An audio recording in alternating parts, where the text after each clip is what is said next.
The atmosphere at Anfield is hotter than ever.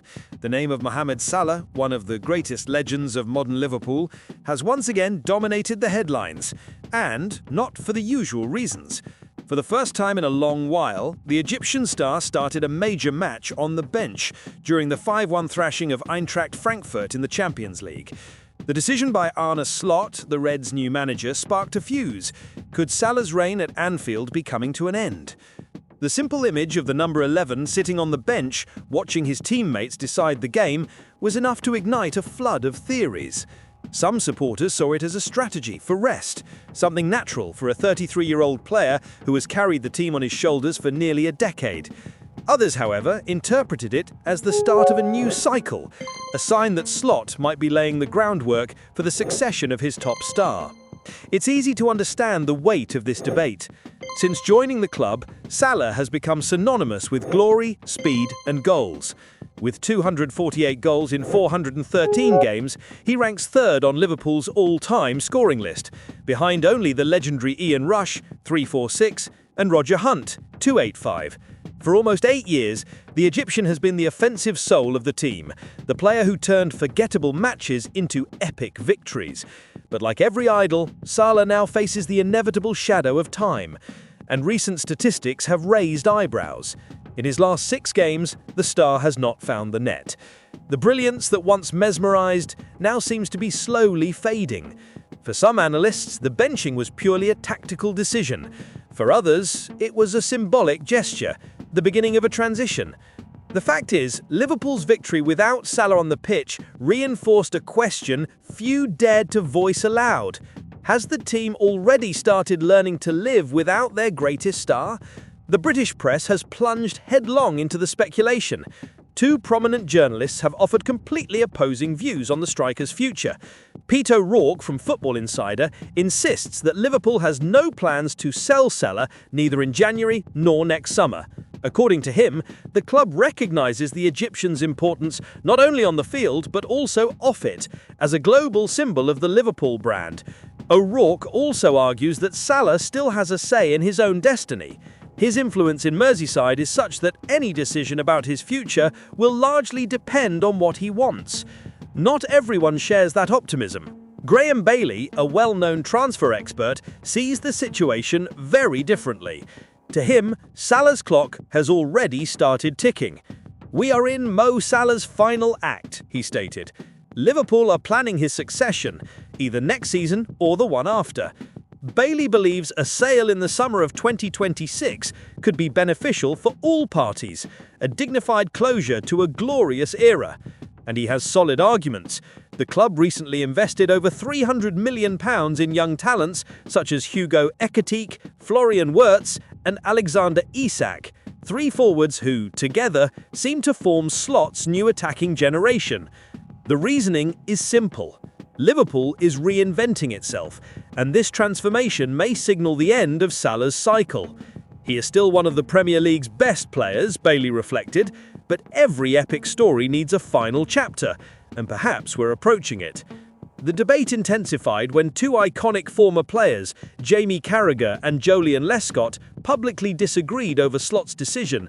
Carragher, former Liverpool captain and current pundit, was blunt.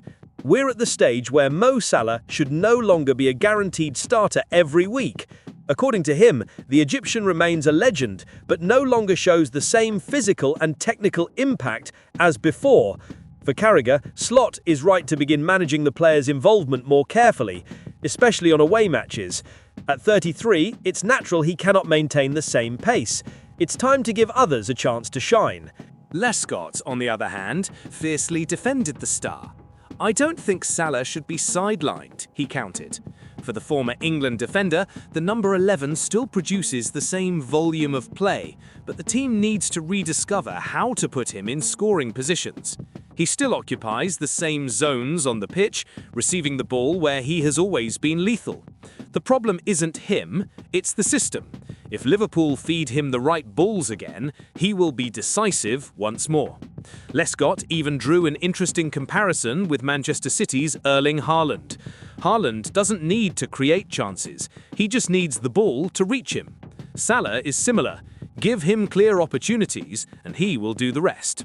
The statement resonated with fans, reigniting the discussion about whether Salah's decline is real or merely a reflection of the tactical changes imposed by Arne Slot.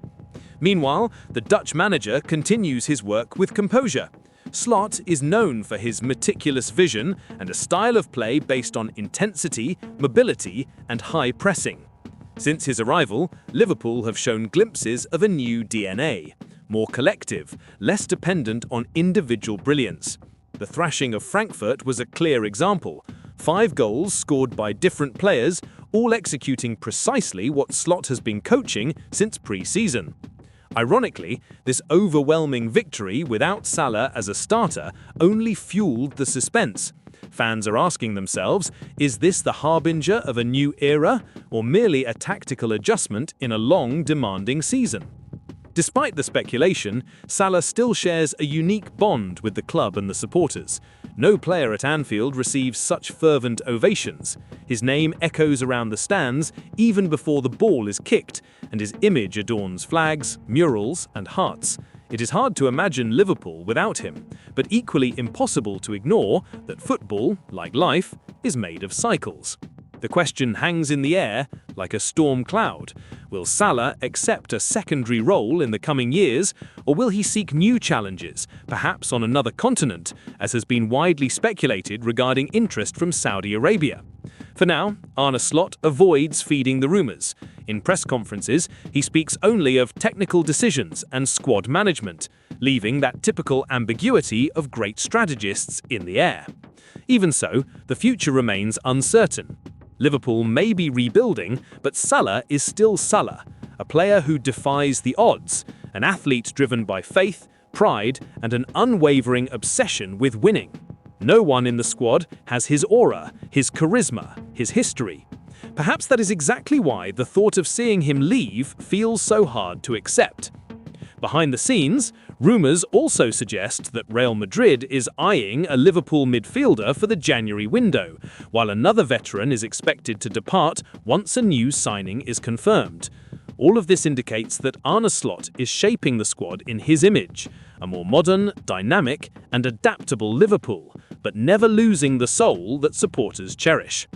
For now, Salah remains an essential part of this story, even in a slightly different role. He may be on the bench, he may be going through a dry spell, but the truth is, legends do not vanish overnight.